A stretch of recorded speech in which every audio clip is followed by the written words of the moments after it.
From our television studio to your TV set, this is Alpha Delta News.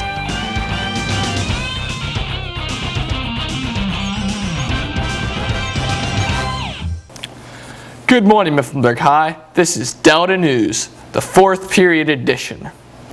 I'm Brunswick Coriopolis IV for your Delta News team. Today our top story is the Grange Movement that has been sweeping across our country. Joe Bloggs has the report. The Grange, nationally called the Patrons of Husbandry, was originally founded in 1867 in Washington, D.C. by Oliver Hudson Kelley, William Saunders, Francis McDowell, John Trimble, Aaron Grouch, John Thompson, William Ireland, and Carolyn Hall. At first, the Grange was established as a social and educational organization with their main objective of combating the economic backwardness of the farming lifestyle. In the mid-1870s, the Grange grew to a membership of about 800,000 farmers. The Grange around this time started to act politically over the oppressive rates of the railroads. The Grange was originally started as a social and educational organization of farmers. One of the biggest problems we had with the nation at the time as farmers was the regulation of railroad transportation costs. The costs were simply too high and farmers were losing money. We successfully fought the cost of transportation as well as the rates at grain houses. The apex of the Grangers' political career was their victory in the Supreme Court case Munn v. Illinois, where the decision was made that the states could regulate business rates as long as that business could be seen as a private utility in public interest, such as railroads and mills.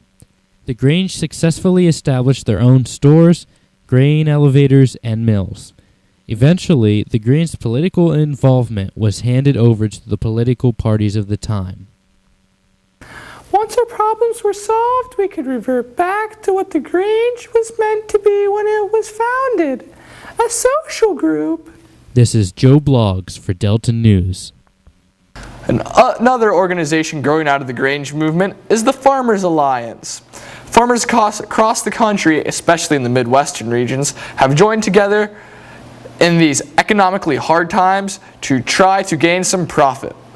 My colleague Brunswick Coriopolis III, he's my son, you know, is live out in the field to give us the scoop. Brunswick, what can you tell me about the Farmers Alliance? Hello. The Farmers Alliance was first established in 1876 in Camp Asses, Texas.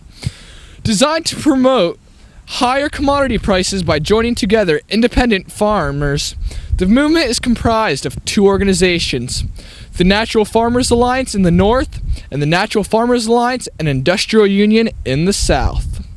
After the Civil War, deflation and falling commodity prices caused widespread debt among farmers, even though commodity prices were rising. Joining me here today is an Alliance farmer who recently signed the Declaration of Principles. So, what does the Declaration of Principles say? The Declaration of Principles says that we want the government to own the railroads and telegraph lines. We would like to abolish the monopoly over land, and we would like to see the free coinage of silver. So, why'd you form an alliance? The reason for the alliance is that too many farmers were going into debt. We figure that if we eliminate the middleman, we can market our goods at higher prices. The railroads are monopoly and can charge whatever they want to ship our goods. Through corporation, we can buy goods at lower prices and market our own goods at higher prices. We have even opened our own local stores to help bring in profits. What has the Alliance done so far? The Alliance has established its own personal mills to be used by members. Poor farmers can come here, process their goods, and bring them to the market. there you have it, a first-hand look into the beliefs of the Farmers Alliance. So far, the Alliance has had more impact on the nation economically than politically. As our nation turns more industrialized, it is harder for the common farmer to keep out of debt. The Alliance has a quote, "Raise less corn and more hell." Now, back to you, Brunswick, in the studio. Thank you, Brunswick. On a side note, the Grange is still in existence and is based out of Washington, D.C. Don't go away. We won't be right back.